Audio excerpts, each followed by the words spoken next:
First of all, I would just like to thank Brother Faiz, our wonderful hosts here at the Tobago Sai Center, and all our Sai family for this beautiful, beautiful day we've had here today in Tobago. I mean, no words can describe the fun and the beauty that we saw all around us.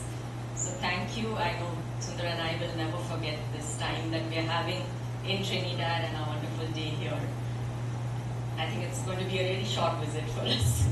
We'd love to come back someday. So, as Brother Abhi said, I know I do share very short stories because as girls studying there, whether it was in school or Anantapur, we did not have that many close encounters with Swami as the boys did. Anantapur firstly was 3 hours away. We used to just come for festivals and pretty much like the devotees, we would sit there and Swami would give saris, or there was not a very close interaction. But I think the few times that we did, we definitely treasure those. And I was fortunate that I got to work in the hospital. So I'd just like to share a small story from that. And I know I shared it with the young adults, so please bear with me. You will have to hear it again. I did my Bachelor in Arts, and then once I finished my graduation, that's the year Swami had just inaugurated the super specialty hospital in Puttaparthi, and they were just setting up the staff and setting up everything over there. So we all received letters saying, if you want to volunteer in Swami's hospital, come to Puttaparthi on so and so date. It was a time in December 91, and so we went, and we were about 8 of us from 3 different batches. Not a single science student, all commerce and arts. And we just went there. We had no idea what we were going to do. We were just told we were going to volunteer. So we said, okay, Swami's hospital, so fine. So we go there, Swami calls us in for an interview, and then he says, I'm sending you all tomorrow to Delhi, to the All India Institute of Medical Sciences, which is one of the biggest hospitals in India. And he said, you will be trained over there, and then you will come and work in my hospital. So he didn't give us any further details than this. So we still didn't know what we were going to be trained in. And then he looked, and very graciously he said, it's so cold in Delhi because it's winter time. It's December, and y'all are not prepared because you didn't know you're going there. So I'll give you all blankets, and that should keep you warm, and take it with you. So he gave each of us a blanket. He had made the train arrangements. He had one of the Anandpur teachers with us. So we reached Delhi, and we're taken to the hospital. And the chief nurse comes in, and then she just looks at us and she says, okay, y'all are 8 of you. I need 3 for the ICU, intensive care unit. I need 1 person for the cath lab. And I need 4 for the OT, operation theatre. So that sounded the most exciting of all. So I was one of the 4 who put my hand up to say I'll work in the operation theatre. And one of my friends, my senior, was from Ooty in southern India. She heard this as Ooty, and she was like, oh, I get to go back home. So she's like, yes, yes, yes. And little did she realize that we were on our way to the operation theatre. She's like, oh my God, did I select the operation theatre? So we went there, and we were there for 2 months. We were trained in a little bit of anesthesia, and then finally to assist in the cardiac operations. So we had to learn all the kinds of different heart surgeries, open heart and closed heart surgeries. We had to learn what instruments are used for each surgery. The doctor would just put his hand out, and we need to know what he wants. He won't talk, and if you miss it, there were some doctors who would really get wild. But so that was a really great, great learning process. And long story short, we were there for 2 months. We learned this, and at that time, the doctors from All India Institute were coming back to Puttaparthi to conduct the operations because they were still setting up staff over here. So we came back with the team, and it was so wonderful being part of that great project of Swami's, just seeing the free surgeries being done, because we knew outside it cost lakhs of rupees to get a heart surgery done. And I did not really realize this until one day. We knew it, but it didn't sink in. Until one day there was this little, I think, 8 or 9-year-old girl who came for the surgery. And she was brought in. I was assisting that particular surgery. So the doctor came. he opened up and then he just like gave a shocked look and he said, "Oh my God." We thought, oh, there's more complication. It was supposed to be a hole in the heart. So the other doctor said, "What happened?" And what had happened is this child had been born with this problem and the parents were quite poor.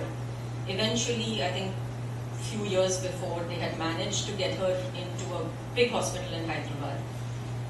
The mother had sold all her jewelry, including the most precious to her, her Mangal Sutra, because she needed that for the money. It was lakhs of rupees. And they went, they did the operation, the child was sent back, saying that, okay, just give her this medicine and she should be fine. I think 3-4 years passed and still the symptoms had not gone. And the mother realized she can't afford to again go to any of the big hospitals, and that's when she heard of Puttaparthi. So she came, and because it was an urgent case, they took the child in immediately. And the reason this doctor was shocked is because when he opened up, he found that no surgery had ever been done. They had just opened up the child, stitched back, taken all the money and sent her home. And that's when, of course he did it. It was really successful. The child got better. The mother was in tears and she said, "You don't know, you've given my life back to me." And that's when it really hit home to us what a great service that was and what a wonderful thing, it was being part of that. So I just wanted to share that little story. And I'll hand over to Sunder now. Thank you once again. Dear sisters, dear brothers, the Sai family, thank you very much for another opportunity. I echo Maya's words and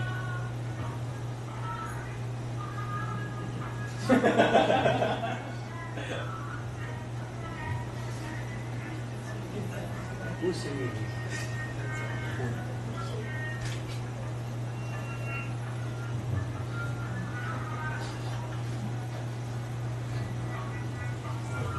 very pleasant cell phone. That's all right. Now that we know what it is, they know when to call. I want to take this opportunity to really thank you and echo Maya's feelings and words of gratitude, and I really feel a very heartfelt gratitude for Tobago Sai Center opening up their home for us devotees, and especially for Maya and me to come all the way from the US to have this extended welcome to this wonderful paradise on earth. We hear about good things, we watch it on TV, but when you actually be there, it's a whole different experience. So yes, it was a wonderful experience today. So thank you, Brother Faiz, and thank you for all of you who gave us company and made it a very memorable day. But like I said, Brother Faiz, it was okay. We managed to survive. Because when words fail you, what else can you say? How many very, very, very, very nice can you add? No amount. So you just say, yeah, it was okay. He managed.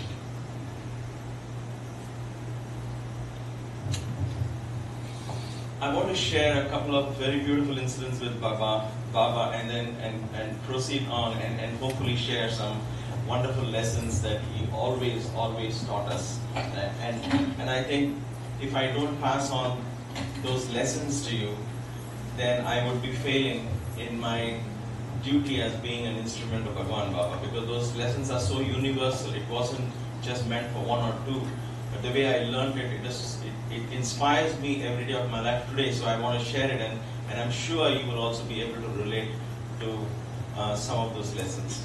But before that, I want to explain how mysterious Baba was. Not as, you see his mystery as phenomenal, like I explained yesterday. You see his mystery in a cosmic form, and we saw him mysterious in a physical form. And one particular incident does come to my mind, where one day I went in to tell Swami that somebody has come to see him, and he couldn't hear what I said. So normally Baba is sitting in his room. And his room was about 12 feet in one direction. It's 10 by 12 or 12 by 12. So he was about 10 or 12 feet away from me, sitting on his chair. So normally we just enter the room and show our face, and Baba will say, what is it? And you speak what you have to speak and listen to Baba. So I took 2 steps, looked at Baba, and he said, what is it? I said, so and so has come. Pujari had come. So I said, Swami, so and so has come. He said, what? So I took 2 more steps. Swami, so and so has come. What? I took 2 more steps. What? And then he appeared to be angry. He said, did you eat food? Can't you speak louder? So I spoke louder. Finally, I am like 2 feet away from him, and he's still not able to hear me. And it wasn't like he was pulling my leg, but he just, what? What is that you want to say? So I had to go literally into his ear and tell him loudly, the Pujari has come. Internally, I was almost freaking out. I was like, what is going on? He can't hear. Suddenly something happened to Swami, and he's looking at me as if it was my fault. So I was saying, Swami, so and so has come. And then, yeah, let him come up. Let him come up. So I went back thinking, I don't know what's going on. So I went and told the Pujari to come up, and he came. And I was like, thank God, man. I don't know what was going on there. After a few minutes, somebody else came. So now again, I had to go. So I didn't know. I said, okay, this time, I'm not going to go one by one and irritate Swami. I might as well go straight to him and tell him. It makes common sense, right? Once bitten, twice shy. You put your finger in the fire once, next time you'll know how to do or how much distance to maintain. So this time, I showed my face. Swami said, what?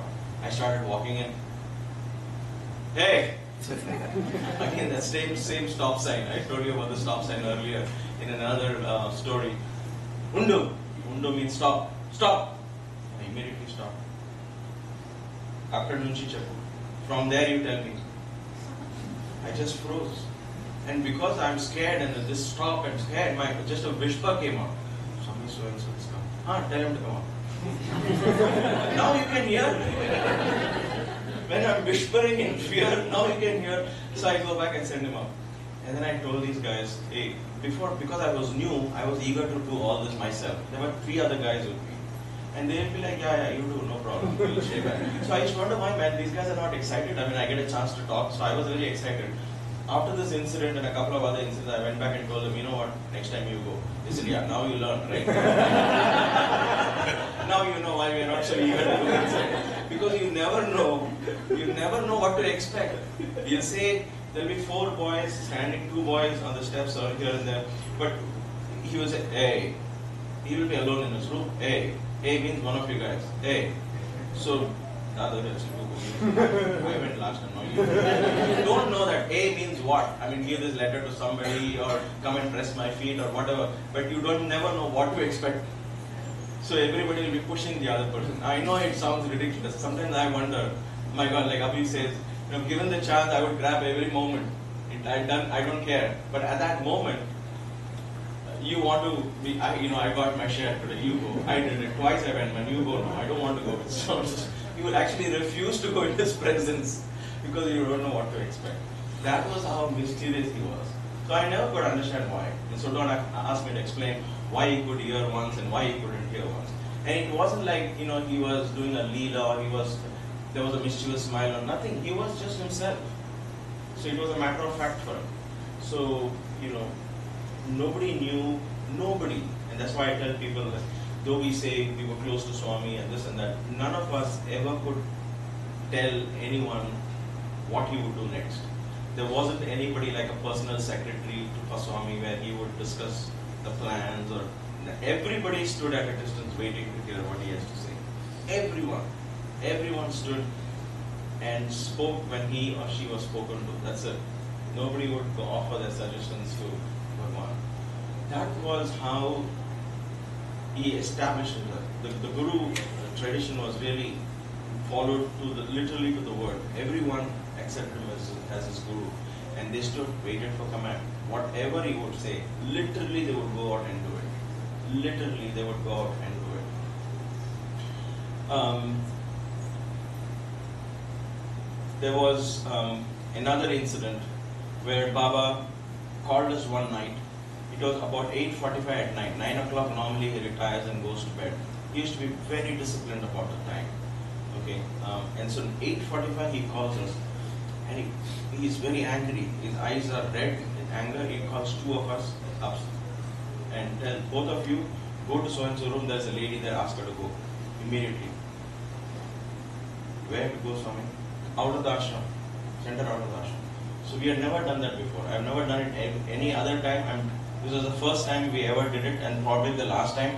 But the lesson I learned was very powerful, and I'm going to share it with you. I didn't plan to tell this, but this just popped in from somewhere, so I have to tell it. And so he said, tell that lady to go. We didn't ask what, why, we don't. So both of us went, and we asked for who's this so-and-so lady. Some name was given to us. Swami said, this lady is there, go ask her. He didn't tell us where, what, tell her to go. So we went running to the accommodation office. We asked, there's some people around, and we went and finally found where she was, told her, please leave the mandir right now. We couldn't be loud. Yes, Baba's instructions are clear. So we waited for her to pack a suitcase. We felt bad, but we had to let her go.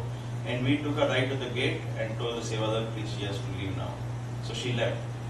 And then later on, we came to Swami because he was waiting for us. He has to go to bed, but he was waiting for us to come and report him.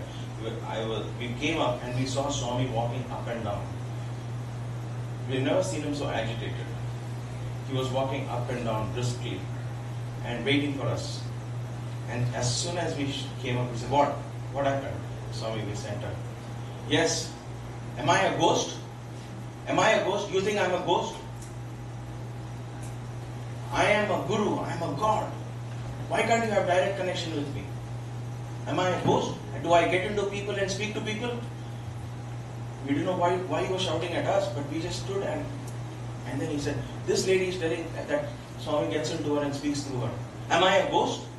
Do I possess people? Do I look like a ghost to you? Well, he did that day. I take that back, he never did.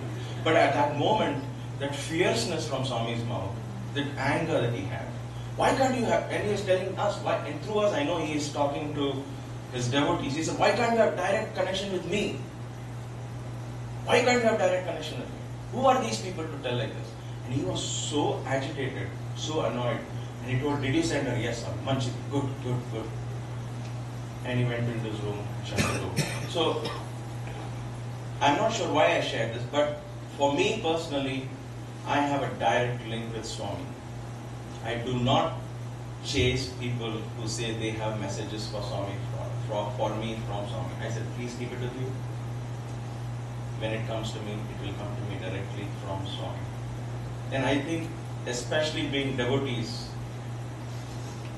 there are opportunities where you might fall into this trap of going after somebody who might claim he has a special connection, he or she has some special connection with Bhagwan.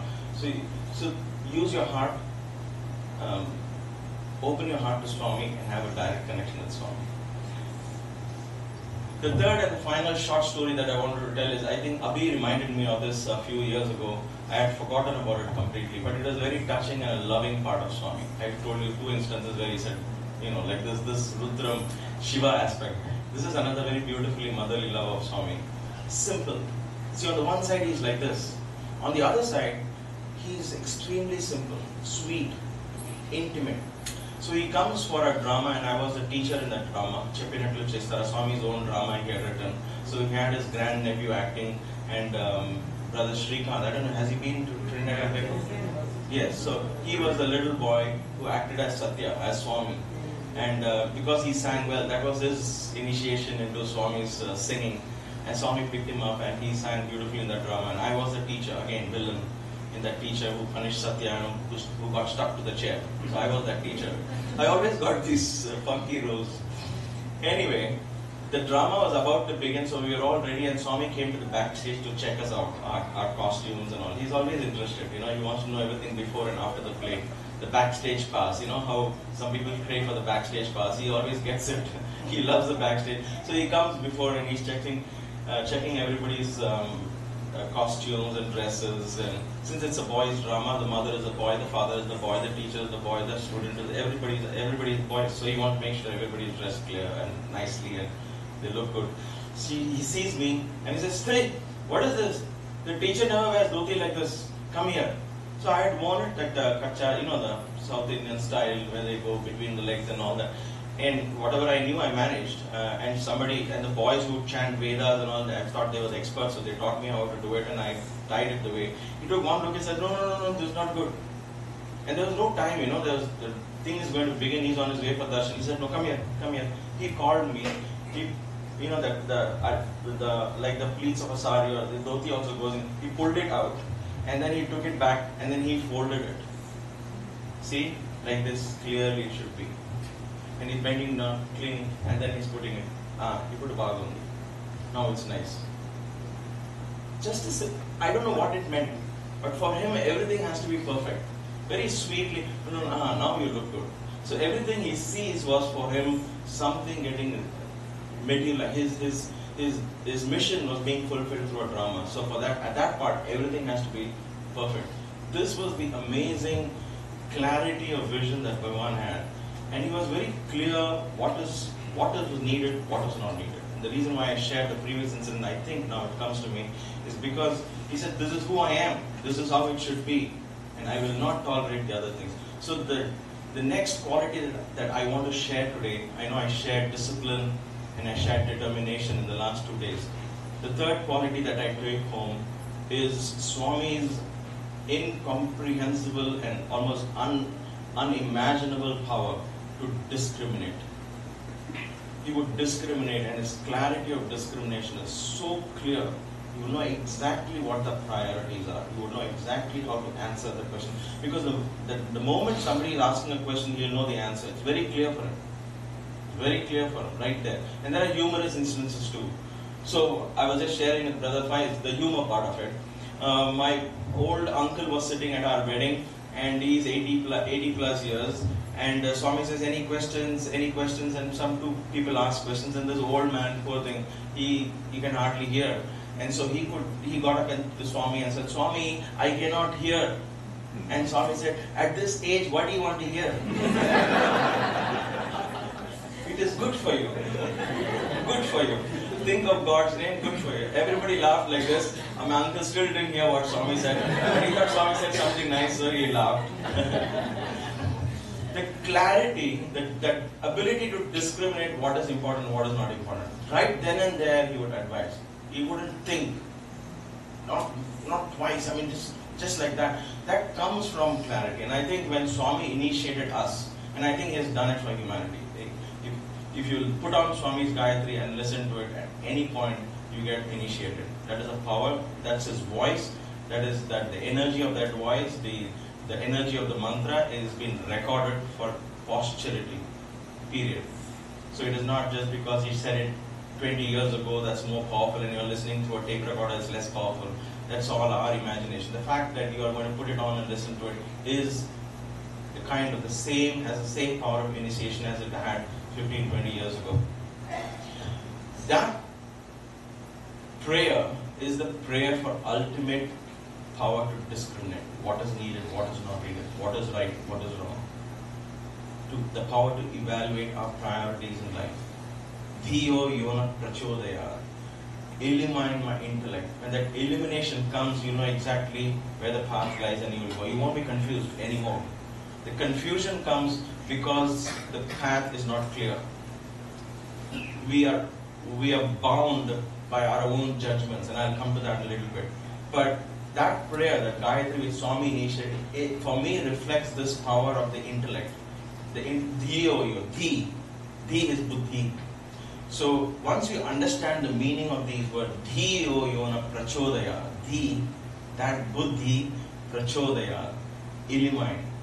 Let it awaken from the slumber. Once the illumination comes, then you know exactly what to do, right? We never get confused as to when to do, how to do, what. It will just come to you. But that clarity is what we are seeking. That clarity is what I saw in Swami, and all of us saw in Swami at any given point in time. When I was very new, when we were a group of boys sitting to Swami, and Swami said, spiritual questions. Because when we were new, boys would say, Swami, father is sick, mother is sick, prasad. So Swami wanted to train us right from beginning. Boys means, I know, I will take care of you. I want you all to come to me for spirituality, So that's why later on, I don't think any boy will dare ask something very personal to Swami. Swami says, I will take care of that. But when Swami sits with you, it's a spiritual question. So when you are very new, you would say spiritual questions, making it clear, don't ask your personal questions. So I asked Swami, why is this ego so difficult to control or annihilate. Why is this ego such a big thing for me? Why is it such a big problem in spirituality? Because all of us think ahankar, mitado, and this and that, and sharanagati, ego, and we think it's such a big problem. Immediately, these are all answered just like that. And Swami said, okay, where do you come from? Immediately, where do you come from?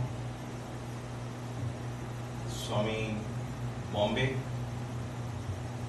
Where is Bombay? Swami, Bombay is in Maharashtra, that's a state, right? Bombay is a city, Maharashtra is a state. So it is in the state of Maharashtra, Swami. Where is Maharashtra? Swami, west of India, western part of India. Where is India? Oh, Swami, in the world, Kadu. Oh, Swami, Asia. Ah. Where is Asia? Swami, on this earth. Where is earth? Swami, in space. Where is space? Swami, solar system, galaxy. It just went on. And then Swami said, in the millions of galaxies, there is one solar galaxy. In that solar galaxy, there are millions of planets. In that one, if I understand it correctly, in the 9 planets. And in that 9 planets, there is one Earth. In that one Earth, there are so many countries. In that one country, there are billions of people. In each country, there are billions of people. In that, there is India. In India, there are millions and billions of people. In that millions of people, there is one Maharashtra state. And in that Maharashtra state, there is Bombay. In that Bombay, there is your little home. In that little home, you are there. The way he described it, I just sank into the floor. I became nothing. In such a vast thing, where is the place for ego? You're so tiny. He made you appear so tiny that you felt, yeah, you're right. This ego is our imagination. It really doesn't exist. The way he proved it, that from that vastness, you actually trickle down to yourself, you'll feel how tiny, tiny, tiny you are. How tiny you are. And we felt this the other day when we saw the turtle laying the eggs. You'll wonder why. Was the turtle so big? Yes, it was. But when you watch the miracle of creation, life was taking shape on its own in the darkness of the night. There were no doctors and nothing. She came, she laid the eggs, and she camouflaged the sand so beautifully that nobody could recognize where it was. She does a wonderful job, and you must see it, please. And then she just disappeared into the water magnificently. Today we go and see the coral reefs, we see the vastness of this, we see life. The birds are feeding on the fish is feeding on the coral reef, whatever. Life is going on. Life doesn't revolve around us. Yet when you get up in the morning till you sleep at night, guess what?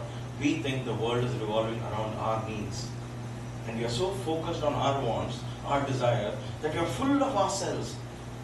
And we really are the tiniest fragment. So our focus is what? On such a thing that is such a tiny, tiny, tiny existence in the universe.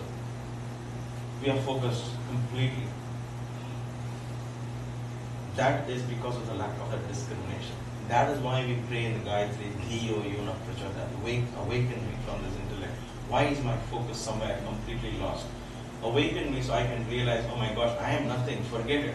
Forget the little I, it doesn't even exist. There are other things to do. And that's why Baba would say, go out and serve the world.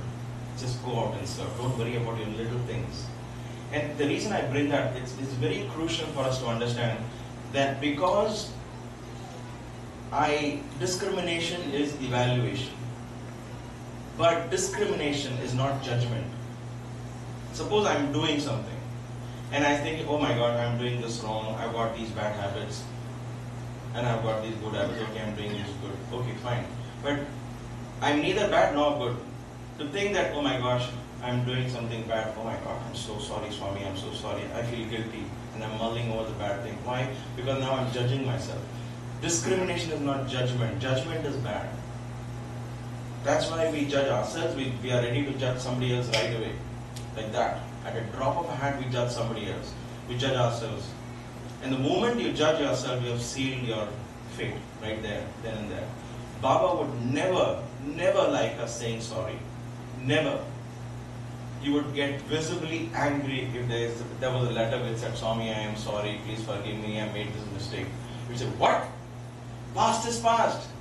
What are you still asking sorry for? Move on. You learned, right? You made a mistake. You know you made a mistake. Good. It is good you know you made a mistake. That is good. But don't start saying sorry because you're building a guilt complex. You're judged yourself.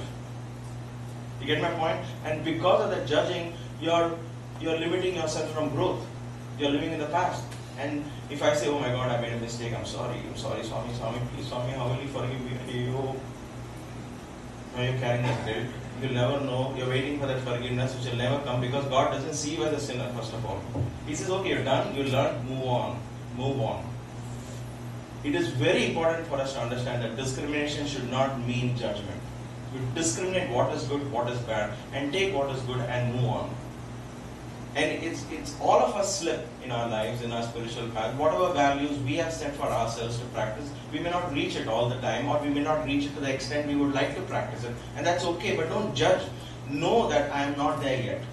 Knowing I'm not there yet is not judging yourself as not capable of reaching. It's two different things. Don't judge yourself as either a saint or the sinner. Leave it to Him. He always sees you as a perfect being. And we should learn to see ourselves as a perfect being. Period. And knowing what is good, what is bad, constantly discriminating, constantly evaluating, you will go and reach that goal. I want to sing a beautiful song in this context. It is in Hindi. And I'll explain the gist of it. And then I'll sing it. I'll sing a couple of paragraphs from that song. The poet sings that these are all very old songs. We heard it when we were in Puttaparthi, and it used to inspire all of us when we were young, 20, 30 years old. Songs sung by contemporary saints, written by contemporary saints. The song is Maili Chadar, Od Ke Kaise Dwar Tumhare Aao. I'm explaining it because I'm not sure how many of you follow Hindi. Maili Chadar, how can I come to in your presence? How can I come to your presence? How can I come to your altar wearing a cloak which is dirty? The Sufi saints use the cloak as a synonym for the body, for who I am, what I consider myself. How can I come to you with a dirty cloak? So this was discrimination, but not necessarily judgment. Oh my gosh, you gave me a birth, and I'm still struggling to understand where I came from, where I'm going, and I've added on so much dirt on myself. How can I come to your presence with this dirty cloak? He's not said he's a sinner. He's not asking for forgiveness. He's just saying. There's a very subtle difference, and I want you to think about it. You may not. I hope I'm being clear, because it's very important to say the song might tend to make you feel guilty, but that's your problem, not the person who composed it. It is not meant to make you guilty. It's meant to make you aware of where you have to go and where you are now. So this poet writes like that. He says, "You've given me a voice to sing. You gave me eyes, but my eyes never closed and meditated upon you. My head never bent down and kissed your feet. My voice, which you gave me, such a beautiful voice, I never used it to sing your name, to spread your glory. I'm using it for us." He just stops there. I never used it to spread your glory. How, oh Lord, how can I wear this dirty cloak and come to you? That's all he's singing. So it's a very beautiful song. I would like to sing it because these saints also followed the same path that Swami laid for all of us. They became saints because I think they saw the subtle differences between discrimination and judgment. Baba never expects you to judge yourself. That's why I said in one of the satsangs earlier, I think, there is nothing like, oh, I'm a beginner, and Sunder, brother Sunder, you are advanced. These are all in your imagination. Who's beginner, who's advanced? We are all divine. Some know it, some don't. Some are choosing to know it step by step, some are choosing to believe it right away. It's all a matter of, we are already here. Baba said, you are already divine. What you are removing is the ignorance.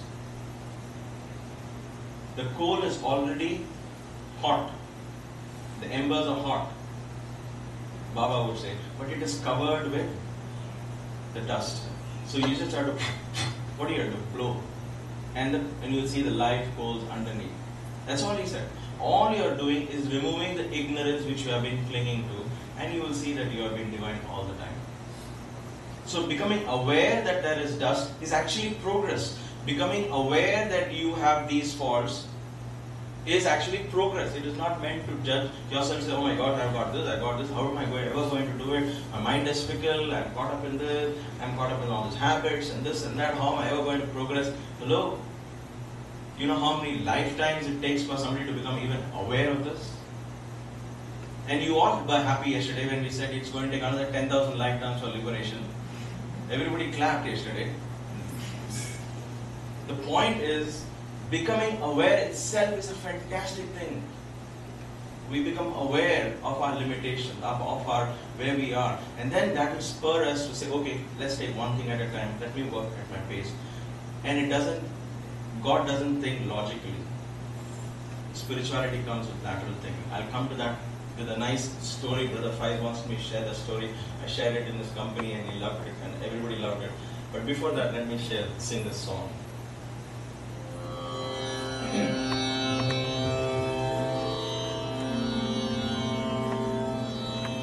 मैली चादर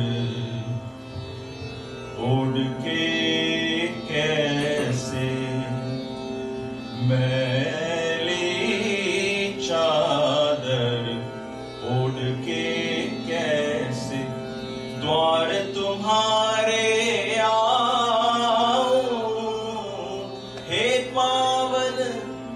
परमेश्वर मेरे, हे पावन परमेश्वर मेरे, मन ही मन शर्माऊं।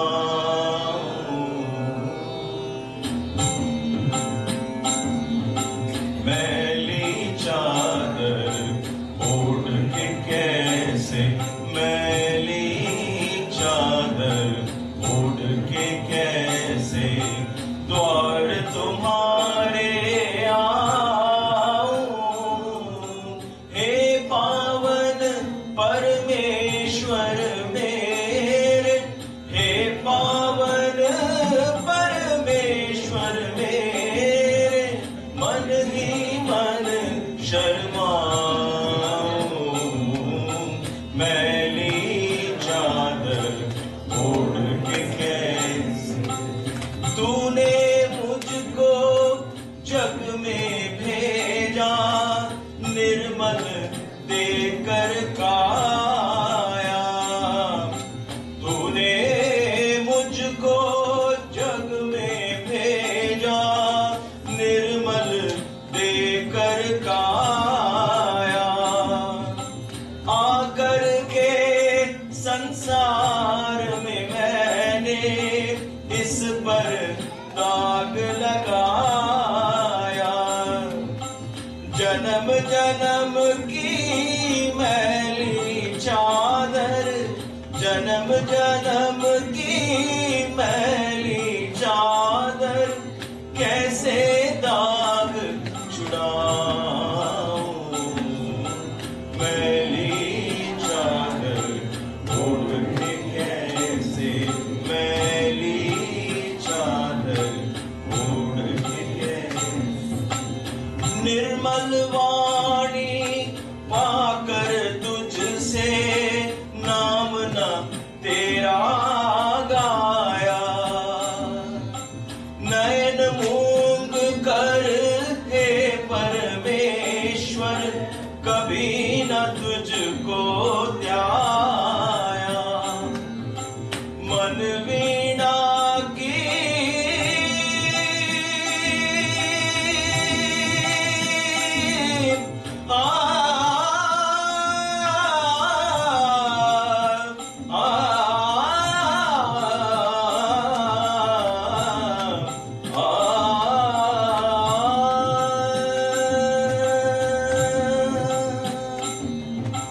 मन वीणा की तारे टूटी, मन वीणा की तारे टूटी, अब क्या गीत सुनाऊं। मैली चादर ओढ़ के कैसे द्वार तुम्हारे आऊं, हे पावन परमेश्वर मेरे, हे पावन परमेश्वर मेरे, मन ही मन शर्माऊं।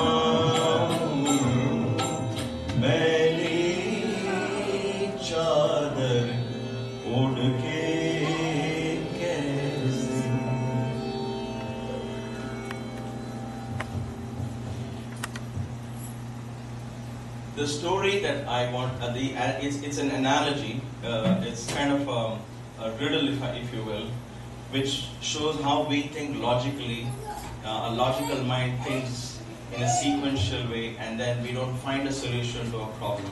Whereas if you think it laterally, you might find a solution.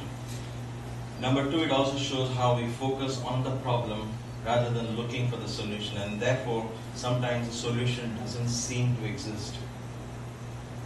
And therefore the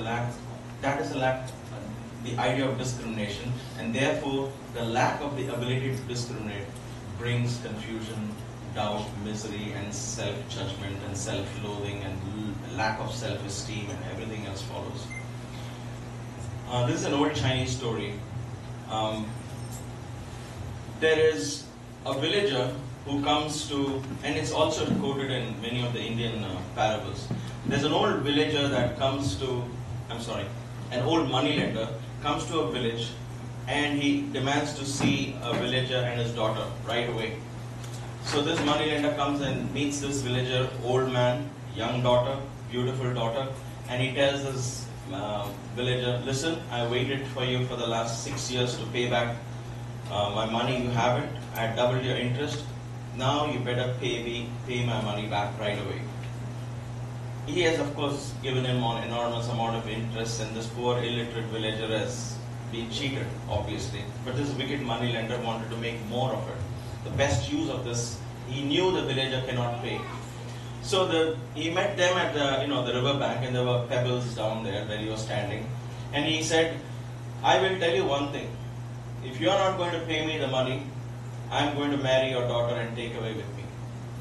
You either pay me the money or give me your daughter. This old moneylender, young daughter, the father's heart was broken. He said, this is not going to work. He said, please bear with me. I beg of you. The reason I'm sharing this analogy is sometimes we come across situations in life, not about borrowing and moneylenders coming, but it will come to a point where you will not be able to see a solution, and yet there is a solution to it. So this father says, please, the moneylender says, I'm sorry, please do something. The moneylender says, okay, you know what, today is fine. It's a nice weather, and the weather is beautiful. I just come back from Tobago, so I'm really in a good mood today. So let's do one thing. There are pebbles here. Here is my little money bag. I'm going to put 2 pebbles, one black pebble and one white pebble in the bag. If your daughter picks up the white pebble, then you are free and your daughter is free. You can go home. There was silence. But if she picks up the black pebble, I will marry her and take her away. If she doesn't pick up any pebble, I will send you to jail. So you decide. So they said there is no way out. Now if she says, I can't pick up, this guy goes to jail anyway, because the moneylenders come to just either take him to jail, and once he goes to jail, God knows what will happen to his daughter. So that was not a solution. She had to pick up some pebble, and she was hoping it would be the right pebble. So, and she notices a sly moneylender bends down and picks up 2 black pebbles and puts it in the money bag. He has asked the girl to pick up white pebble, but he has put 2 black pebbles quietly. The villagers are there, but they didn't watch it. The girl watched it. He says, now do it. Pick up the white pebble from this bag. The girl standing there has a choice. One is what exposes moneylender. Right? Very simple. Expose the moneylender and says, look, he's cheating, there are 2 black pebbles, he's not even giving a fair choice. That is one choice. But what will happen to that choice? The moneylender will get exposed. So he'll say, so what? You still have to pay my money. Right? So that was a choice, so that's there. The other choice is what? The girl says, you know what? It's my father's life. He brought me up. He's done so much for me. He's fed me. He's taken care of me. I lost my mother when I was young. So what is there with my life? I will pick up the black pebble, and at least he will be free. He will be able to sleep in peace. And I'll tell him, it's okay. I'll sacrifice my life. This idea of self-sacrifice. It sounds good. The ego was bloated for the girl for a little bit. Then she thought, okay, that's another choice. Let's keep that. The third choice was not to do anything. They both stand and say, we won't do anything. Obviously, he's going to go to jail. So the three choices that faced her, none of them seemed to be the right choice. None of them seemed to be the right choice. None of them seemed, not even one of them seemed to be good, but she had to do one of them. If she refuses and exposes him, she's done for. Again, my father is not escaped. Otherwise, the second one, she sacrifices her whole life and gets her father out of the misery, but her life is done for with this wicked moneylender. The third one is, if she says, I'm not going to do anything, he's going to go to the jail. So was there a solution to this problem? Was there a solution to this problem? How could you change an absolute situation with difficulty and looking around the solution nowhere around? How do you make a solution out of it? How do you convert that into an opportunity? The power of discrimination is so powerful, and it is a gift that each one of us has. Power of intelligence that each one of us has been gifted by nature, by God, is to awaken that divinity. That's very powerful. So this is what the girl did. She put her hand into the bag to pick up the pebble, and everybody said, oh my God, my father and my daughter knew what happened. The villagers were hoping she'd pick up the white pebble. So she put her hand into the pebble. She picked up one pebble and she accidentally dropped it on the ground. She said, oh, I'm so sorry. I'm so sorry. Let's see what's remaining in the bag. If that's black, then I must have picked up the white pebble. The villager said, yes, let's take a look into the bag. The moneylender had no way to go now. The cat was out of the bag already, literally, in a literal sense. He couldn't say, hey, I was cheating. He couldn't say that. So the girl turned an absolutely impossible situation into a completely win-win situation. So she got out scot-free, she got her father out scot-free. The ability to discriminate is phenomenal. It's phenomenal. If we take responsibility for where we are, we will be able to discriminate. Devotion has to be followed or preceded by this power of discrimination. That's why discipline, determination and discrimination are wonderful qualities. And Swami's ability to discriminate was phenomenal. He knew priorities, where the focus should be, when it should be. He didn't start. If you look, I mean, I hate to do this because as historians we'll sit and analyze, this was the era of bhajan, this was for Veda chanting and all that, but Swami had his own plan. But having said that, I'll still indulge in this. If you actually look at 80s, 70s, 60s, 70s, 80s, it was almost like he focused on certain things. If the 80s was focusing on the institute, let's get this done. Let get the ball rolling in the institute. He gets full attention to the boys, full attention, help them develop talents, bhajans. He got the whole thing going. Then the 90 was, as 90 dawned, he said hospital.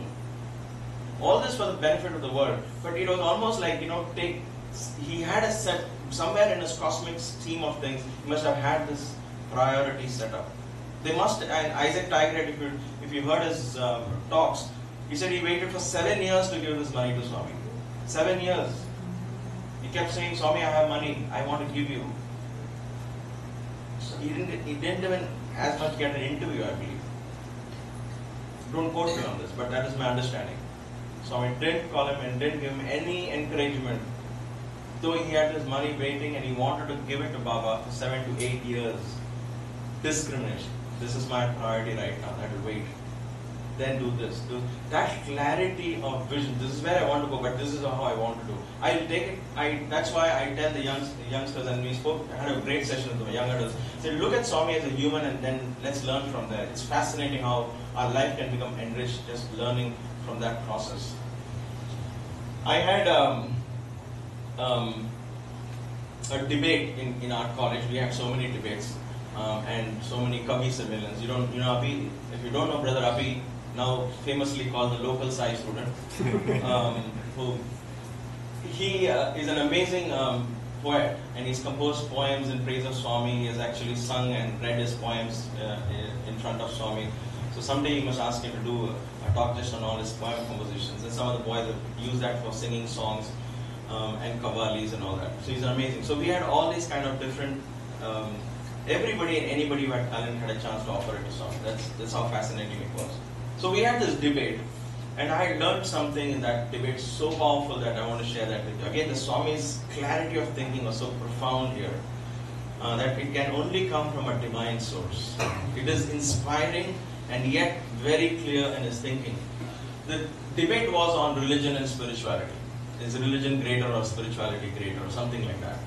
And I had done a lot of research, and research in the sense you can't go to Google, because nowadays research means everybody thinks you probably went to Google. No, I didn't. I sat and read some books from in the library, and Shivananda's books and Ramakrishna Paramahamsa's books and this and that, and made some notes and tried to make my statements clear from my point of view. And I was preparing for this, and I had written to Swami, I need your guidance and all that. But of course, everybody is participating in the debate. Why only I would get the guidance? So I didn't expect much. The day before the debate, Swami called me for something, and then I was sitting at his feet. But because I had a chance to go to him, I took this folder with me, which I made my points, and I took it with me. I thought, I want to ask Swami, because then the other boys will say, yeah, this is cheating. I can't go next day and say, Swami said this. Because once you say Swami said this, there's no debate there, right? So, obviously, I didn't want to ask Swami, but I said, if I take a big folder, Swami will ask, what is that? Then I can put in, Swami, debate is there. Give me some points. So, I took this folder with me and kept it at his feet, and something else came up, we were talking, and I was hoping Swami would look at that folder, but he didn't. He chatted a bit, and he talked about so many other things, but nothing concerning this. And finally, I was kind of hoping he would start, because there were only 5 or 10 minutes left before the bhajan started. And I knew Swami said, go inside. So I thought, okay, it's not going to work out. But it doesn't matter. Anyway, at least I'm getting a chance to touch Swami's feet. Okay. So I'm very happy. But just before the session ended, Swami turns to me. What is God? Who is God? Who is God? I was like, what is this? This is about religion and spirituality. Where is Swami going with who is God? Swami, God is love. Inka? And what else? Swami, God is love, love is God, God is everywhere. And what else? In religion and spirituality, we were talking about the idea of going to, not talking about God himself. So I was like, oh, Swami, this is like completely distracting me. I was thinking inside, literally, because I was so geared for the debate. So, and what? Swami, God is omniscient, omnipotent, omnipresence. And Swami looked at me. When you are describing God, are you thinking of God, or are you thinking of words to describe God? I looked at him. And I was like, I'm thinking of words to describe him. I'm thinking of words to describe him. I'm not thinking of God. Which language are you thinking? Oh, I should have said something in Sanskrit. I immediately thought. That's how dumb we were. Because the way he casually talked to you, you'll be like, which language are you? Swami, English, Swami. So internally, I'm thinking, oh, should I have said Sanskrit? What did I do? I made a mistake? So, Swami pressed my head and sat down. He said, close your eyes and listen to the language of the heart. I closed my eyes. And Swami said, now tell me. Now tell me. I said, God is... That is your answer. I didn't complete because I didn't know where I was going with it. But I decided not to think. Swami said, tell. I said, okay, I'll start telling. I said, God is... that is your answer. I opened my eyes. Answer? What? What did I say? And then he caught up. Very excited. That is your answer. That is your answer. God is. God is. Devudu unnadu. In Telugu, God is. God is. That is spirituality. God is spirituality. God is love. God is kind. God is great. Describing God is religion. Experiencing God is spirituality. Describing that experience is religion.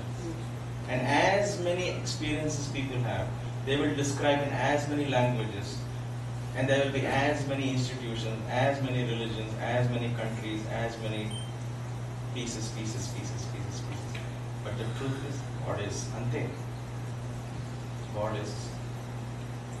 Everything else becomes religion. So that such a powerful message, such a beautiful message, tells you the difference between religion and spirituality. Religion attempts to describe the experience of the is, But spirituality is purely experiencing the is. You experience it. That's it. The moment you try to tell, like I'm doing here, this becomes a religion. Why? Because I'm trying, whether I like it or not, I'm sharing my perspective and I'm influencing your thinking. It happens. But it's not wrong. He didn't say it's wrong or right. He just said this is religion, this is spirituality. And now you guys decide. You win the debate, you fight the debate, whatever. But I love that. God is, and everything else you're describing the is religion and not spirituality. Ramakrishna Paramahamsa says the same thing in a different anecdote. When he says, when Vivekananda asks him, how do I know I've realized God? How do I know? And Ramakrishna tells him, when you know, you haven't. And when you have, you will not know. And so he says, what does that mean? He says, you take the salt doll, make it a salt doll, and you dip it into the ocean to measure the depths of the ocean. You have a long rope. So let me see how deep the ocean is. You make a doll out of salt and keep sending it down. What will happen? In the attempt to measure the depths of the ocean, the salt doll will slowly merge into the ocean. It will never come back to tell you the depth. That's it. It's merged into the ocean. I love those anecdotes because that is what lies ahead of us. In the attempt to understand Swami, in the attempt to understand his words, in the attempt to, that is why Sage Sukha and Parikshit, the Bhagavatam became so powerful because simply listening to his stories, listening, being part of the satsang, contemplating on it, contemplating on him, contemplating on his teachings, taking home something to think about, thinking, you finally become him. And when you become him, you don't exist. So you'll never know. Then you'll realize God. Somebody asked Swami in my presence and we were all there. Again, beautiful answer. These answers just come out of Swami like this. And if you are not aware, alert, we miss it. Somebody said, Swami, how do I know it is God's voice that speaks to me and not my mind? Swami said, Sir, if it is God's voice, you will not doubt. If you are doubting, it is not God's voice. And then he explained. See, it's a very powerful statement, okay? If it's God's voice, you will not doubt. And if you are doubting, it is not God's voice. Take it granted. Period. Is it God's voice or no? Hey, duh. You're asking the question, it's not. Because when he speaks to you, he said, when God speaks to you, you will listen. You have no choice. When he speaks to you, you will make sure you listen. He's not going to speak to you and give you a chance to waver. And Bhagavan clarified this saying, when a child cries, the mother answers that right away. There is no doubt there. The language, the communication between the mother and child is not, when you talk about the newborn child, obviously, right? Not a 30-year-old Jian. Kidding. But the newborn child cries and the mother knows right away. That language is a completely different language. When God speaks, you will know it. And believe me, I think this is not something mystical. This is not something that comes out of some Kundalini awakening or something. It is experience of all of us. We all have experienced it in some way that there was a message for me. I know this was for me. I knew somebody had conveyed this to me somehow. Then nobody can convey. You can't even share it to somebody else. They'll be like, okay, fine, nice to you. But they can't relate to you. Only you can relate to it. In your excitement, you can share it with people. There's sometimes I tell Maya something, she'll be, okay, honey, yeah, I love you. You know that, right? I know it doesn't reach, and I don't blame her for it. But in my enthusiasm, I share it. But I know that these things happen only you will know. Only you will know that. And it happens. It could be some dialogue in some film you're watching, which is, what was that? Something touches you. Somewhere something touches you. And that's all you need. That is how God speaks to you. Through anybody and everybody. That's why he said, I come to you in many forms. And towards the end, there's a beautiful film and Swami is hardly sitting straight. He's leaning like this. And I was in one of these retreats and they played that video. Swami said, I will come in front of you. I will speak to you. I will appear before you. To the students he is talking. Call me and I will appear before you. I will talk to you. And everybody's clapping and Professor Anil Kumar is, it's just 2 minutes piece it is.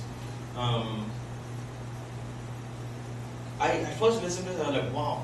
But immediately for me the thing was, we didn't say which form he will come in front of me. That was a very subtle thing. I will come in front of you. I will speak to you. Think of me, I will come in front. So, you think of him, he will come to you. then keep your eyes really wide open. And expect to listen to his voice. He speaks to you. He will speak to you. I have never failed in calling upon Swami and him not answering my prayers. Not because I was close to him or anything. It has nothing to do with it. You know that. You know that for sure. It's nothing to do with that. But it's my 100% unshakable faith that if you reach out to God, He is there before anybody else to answer what you want. He is there to hold your hand and guide you. If you want a message, if you want clarity, you want guidance, you want initiation, whatever you want, He will give it to you. He will give it to you. I don't know how. You will not know how. Don't tell Him how and why. Just go with that desire, place it at His feet, and He will be there to guide you and answer your innermost prayer. There is another beautiful lesson Swami shared. Again, I saw the clarity in Swami's thinking. You know, we're talking about this logical thinking, lateral thinking. It's amazing to see divine thinking in a completely different. His level of thinking was so high that we feel so small in His presence. That is why you bow down to the Guru's feet. It is not a ritual that we did. You go and you feel so small that you just fall on your knees and you bend down and you kiss His feet. It is a natural product of humility. It's a natural humbleness that comes, overpowers you because you are in the presence of such a mighty power. Swami is sitting with us. I mean, we are sitting around Swami's feet, and Swami asks us, what is the goal of spiritual practice? What is the goal of spirituality? You bhajan now, you are doing bhajan, you are doing dhyana, this fellow is doing yoga. What is the goal of all this? So, one voice said, Swami, moksha, liberation. Moksha ante? One voice said, Swami, liberation. We are ready to explain it to Swami right away. Liberation ante? What is liberation? I mean, breaking from cycle of birth and death. Inka, any other goal? What is the goal of all your spiritual practice? What is it? One voice said, Swami, like the river merging into the ocean. Like the river merging into the ocean. That is the end of spirituality. Is that the end of spirituality? Yes, Swami. You thought, that must be the end, right? You go through the river and you go ups and downs, hills and vales and valleys. You are the little brook running around, and finally you merge into the ocean. What is that? That is the end of spirituality. Swami said, the river merging into the ocean is end of spirituality. Living as the ocean, that is the beginning of spirituality. Oh. Merging into the ocean, you are practicing your sadhana, yoga, meditation, bhajan, namasmarana. Then you become the ocean, you begin to live in the spirit. When the flesh is given up and you live in the spirit, then you become spiritual. You're not spiritual because you're attending weekly bhajan, then you look down upon somebody watching TV and say, what is this materialistic fellow? Look at me, I'm so spiritual. We have not even started being spiritual. What we call the end, what the caterpillar calls the end, the master calls it the butterfly.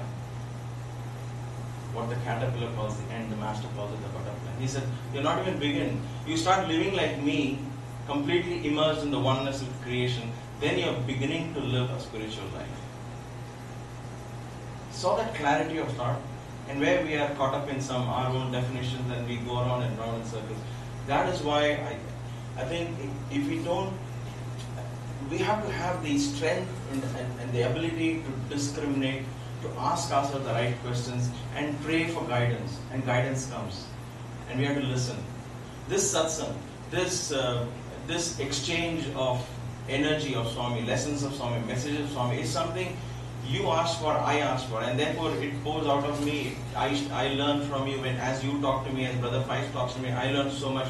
So we are learning here. Every time we get together, it is our own inner divinity that has attracted us together, and we exchange these lessons and messages and learn. And in that learning, we become slowly divine. That was the message of Swami.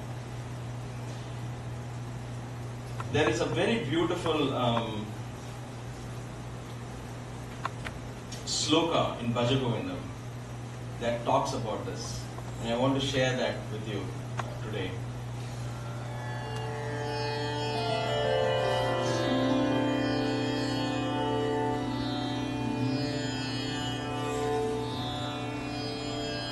Adi Shankara says, you give up this unnecessary pride of youth and beauty and richness and wealth and all that. Everything is just an illusion that you're clinging to. If you have the ability to discriminate, just give that up and focus on the name of Govinda, the name of the Lord. That is what is going to empower you and really give you the strength that you're looking for, not external things. Because external things are short-lived. It's a very beautiful thing.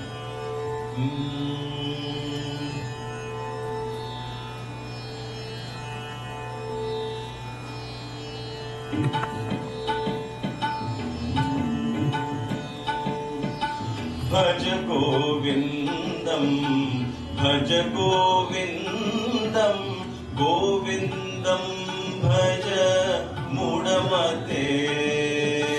Bhaj Govindam, Bhaj Govindam, Govindam Bhaj Mudamate. Ma Kuru Dhana Jana Yauvana Garbam. Ma Guru Dhana Jana Yauvana Garbam Harati Nimesha Kala Sarvam. Ma Guru Dhana Jana Yauvana Garbam Harati Nimesha Kala Sarvam. Maya Mayamidam Akhilam Hitva.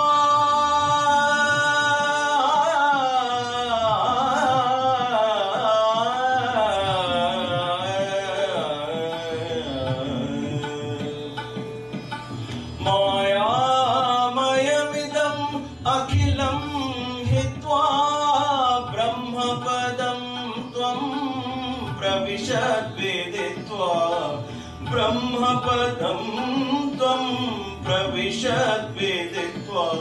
Mahadeva Shiva Shambho Shankara. Mahadeva Shiva Shambho Shankara. Maheshwara Shiva Shambho Shankara. Maheshwara Shiva Shambho Shankara. Maheshwara Shiva Shambho Shankara. Maheshwara Shiva Shambho Shankara. Mahadeva Shiva Shambho Shankara. Mahadeva Shiva Shambho Shankara. Maulishwara Shiva Shambho Shankara. Maulishwara Shiva Shambho Shankara. Madanataka Shiva Shambho Shankara. Madanataka Shiva Shambho Shankara. Maheshwara Shiva Shambho Shankara. Maheshwara Shiva Shambho Shankara. Mahadeva Shiva Shambho Shankara.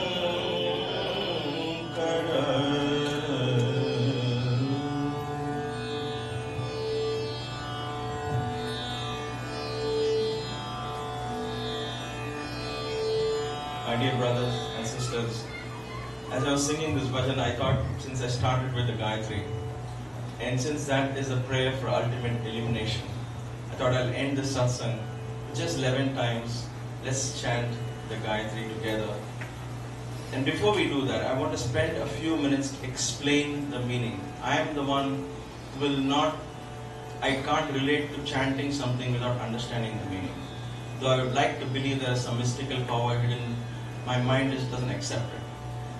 For me, I have to understand every word I speak, and therefore I want to explain to you what is this prayer. And if you can relate to that prayer, you may not be able to take home and remember all that I say, but you will be able to appreciate the effort behind it. And since it's being recorded, you can go back and, or you can even do research and understand what each word means. Because here is what, the way I approach it is, 5,000 years ago, people spoke Sanskrit. They dreamt in Sanskrit. They expressed their emotions in Sanskrit. They wrote poems in Sanskrit. So they prayed in Sanskrit. They had chanted in Sanskrit. Today we speak in English. We think in English. We dream in English. We express our emotions in English. Then why can't our prayers be in English? Right? That is how Swami never came and gave you some exotic mantras or chants to do. Having said that, he initiated you into something which is primordial, the essence of everything. He put it into one prayer. He said, chant this. It is our duty to understand, okay, how can I make this completely coming out from my heart? That is our duty. Don't think Swami told me, okay, I will just chant it 3 times a day. After 100 years, you will still be chanting 3 times a day. I said 100 years because I really want all of you to live 100 years. So I want to come to Tobago for the next 100 years. For the next 100 years, you will be chanting the same mantra and it won't do anything to you.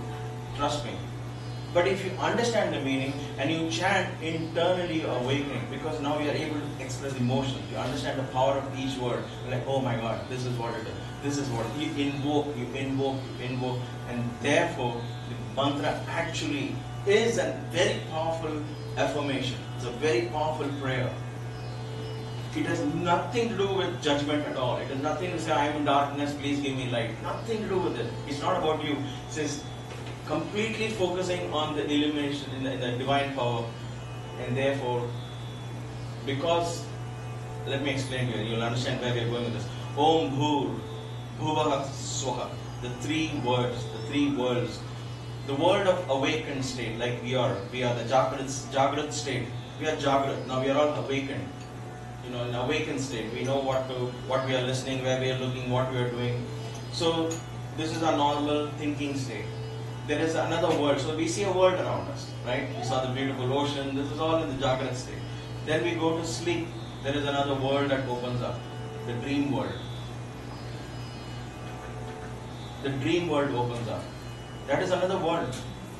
When King Dasharatha came out of that dream and came to his guru, King Janaka came out of the dream and went to Ashtavakra, which was his guru. Then Ashtavakra said, which world are you coming from? This world or the dream world? Which one is true? When you are in the dream, that was true. When you are in this world, this is true. So it's a world by itself. So you have got awakened, the Jagrat Avastha, the Swapna Avastha, and then the Sushupti, the deep sleep state. When you are beyond the dream, you are completely fast asleep. You don't know, experience anything. You only get up and say, okay, I had a really good sleep last night. But when you are sleeping, you don't realize it. So you have these 3 worlds, but the state that you are going to or you are seeking is a state beyond all these 3 states. So Bhur, Bhuva, Swa, all the 3 states, I am going beyond that. Where are you going? Whom are you trying to reach? Om Bhur, Bhuva, Swa, Tat. You can only relate to that as God is, the is. Tat Savithu. Savithu is like the sun. It's a metaphor of the sun. It's not the sun, but it is a metaphor. You are referring to somebody as a sun. Tat Savithu, Varenyam, worthy. Varenyam is worthy of respect. That Savithu, who's worthy of respect. Tat Savithu, Varenyam, Bhargo. That brilliance, that brilliant Deva, Bhargo, Devasya Dhimahi. That Deva is what I am meditating upon. Om Bhur Bhuvaswa Tat Savitur Varenyam Bhargo Devasya Dhimahi. Now you are deep in meditation because you have seen Bhargo, Bhargaha. The splendor of more than 1,000 suns, that's how the Veda describes. Just like Bhagavan says, more than 1,000 mothers love, we can't comprehend. More than 1,000 suns. That Bhargo, that infinite cosmic power that we call God, that Bhargo, Devasya Dhimahi, that Deva, I meditate. Dhimahi, that is what I meditate upon. So what happens now? Dhiyo yona prachodaya. That is an experience that you are finding expression. It's not a prayer now. Because you're immersed in that illumination, you find, oh my gosh, that illumines my intellect. May it happen is not a wishful thing. May is like a blessing. You're blessing yourself. May this illumination fill my intellect. It becomes an experience. That is why Bhagavan says, chant it 3 times, that is enough. Actually, it is very powerful. it only takes, actually, if you believe it or not, it takes a week for you to really memorize what each word means. And then you practice it. And then when you sit for meditation and you say, Om Bhur Bhuva Swaha Tat Savitur Varenyam Bhargo Devasya Dhimai Dhiyo Yona Prachodaya. If you do that, then you feel the illumination actually filling your soul and replacing your darkness of ignorance with complete light of love and joy, and infinite energies of the universe become at your disposal. That is why Gayatri is so powerful. That is why Gayatri is so powerful. The meaning is so powerful that if you understand and chant, you will be lifted from where you are into the heights of cosmic meditation. So, I just felt if we end this session, I know Brother Faiz likes to do bhajan, but I want to end this session with 11 Gayatris, and then maybe we can have a bhajan at the end of it, or we'll see how it goes. But 11 times, let's simply and slowly together, from the depths of your heart, chant Om Bhur Bhuva Swaha, the 3 words, Tat. Call out to the Tat Savitur, you who are glorious as a sun, you worthy of worship. Varenyam, Bhargo is the illuminated. That Devasya Dhimahi I meditate. May this illumination fill my intellect.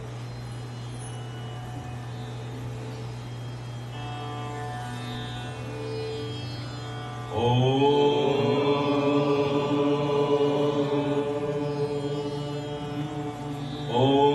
Bhur Swaha Tat Savitur Varenyam Bhargo Devasya Dhimahi Dhiyo Yona Prachodayat. Om Bhur Bhuva Swaha Tat Savitur Varenyam Bhargo Devasya Dhimahi Dhiyo Yona Prachodayat. Bhur Bhuva Swaha Tat Savitur Varenyam Bhargo Devasya Dhimahi Dhiyo Yona Prachodayat. Om Bhur Bhuva Swaha Tat Savitur Varenyam Bhargo Devasya Dhimahi Dhiyo Yona Prachodayat. Om Bhur Bhuva Swaha Tat Savitur Varenyam Bhargo Devasya Dhimahi Dhiyo Yona Prachodayat. Om Bhur Bhuva Swaha Tat Savitur Varenyam Bhargo Devasya Dhimahi Dhiyo Yona Prachodayat. Om Bhur Bhuva Swaha Tat Savitur Varenyam Bhargo Devasya Dhimahi Dhiyo Yona Prachodayat. Om Bhur Bhuva Swaha Tat Savitur Varenyam Bhargo Devasya Dhimahi Dhiyo Yona Prachodayat. Om Bhur Bhuva Swaha Tat Savitur Varenyam Bhargo Devasya Dhimahi Dhiyo Yona Prachodayat. Om Bhur Bhuva Swaha Tat Savitur Varenyam Bhargo Devasya Dhimahi Dhiyo Yona Prachodayat. Om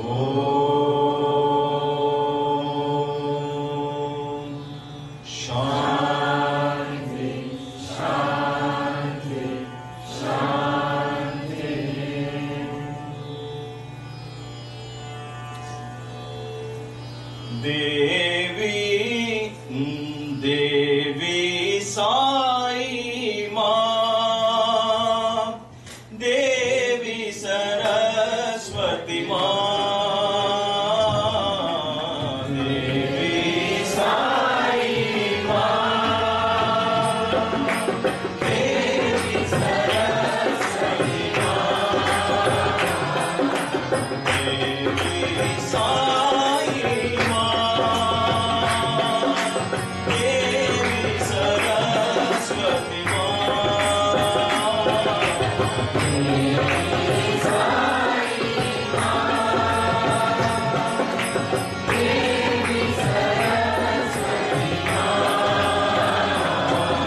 May the goddess of learning, Saraswati, may the goddess of love, Sai Ishwari, may the goddess of wealth, Lakshmi, fill our lives with prosperity, knowledge, with bliss, and with the divine presence of the Shakti every day, every moment of our lives.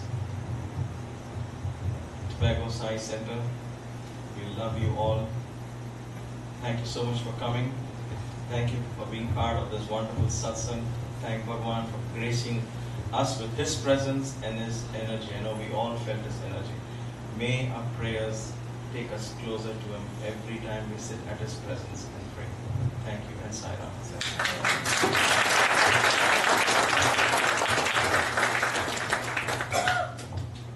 And we will stand to the Arti and we'll ask Brother Sunder and Sister Maya while the Arti is going on, and we share the Vibhuti at the same time.